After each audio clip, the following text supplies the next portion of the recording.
bumitaw kung nasasaktan ka na. Matuto kang bumitaw kung sobrang nahihirapan ka na. Matuto kang kumalas sa taong wala naman pagpapahalaga. Dahil hindi ka niya mahal, kundi kailangan ka lang niya. Mahal mo siya, pero hindi ka naman niya mahal. Umasa ka, mula sa umpisa hanggang sa tumagal ng tumagal. Pero sa huli, ikaw lang din ang nasaktan. Hindi ibig sabihin na mahal mo siya, ay lalaban ka pa. Hanggang kailan ka magtitiis sa taasa na mamahalin ka din niya? Hanggang kailan ka maghihintay na ikaw din ang pipiliin niya at ikaw din ang magiging mundo niya? Pilitin mo man na baguhin ang iyong kapalaran. Kung hindi naman siya ang sayo'y talagang nakalaan, matuto kang bumitaw. Dahil kahit ano pang gawin mo, pilitin mo man siya kung talagang ayaw niya sayo. Hindi siya mapapasayo. Ang pag-ibig kasi ay hindi paligsahan.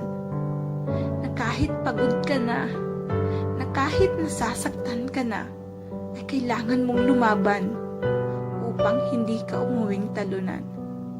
Minsan kasing pag-ibig ay pagpapalaya, na handa ka magpaubaya para sa taong mahal mo sa kung saan siya lalaya. May mga pagkakataon na pwede kang hindi sumuko sa isang tao na siyang naging dahilan upang ika'y mabuo. Matuto kang bumitaw sa taong pilit na gustong lumaya at kailangan mong kayanin ang pag-ibig mong sa kanya lang itinaya. Tanggapin mo nang ikaw yung talo.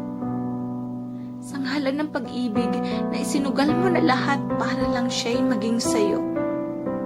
Huwag mo nang hintayin pa na mismong puso mo ay hindi na makinig sayo. At tuluyan ka na maging alipin sa nararamdaman mo.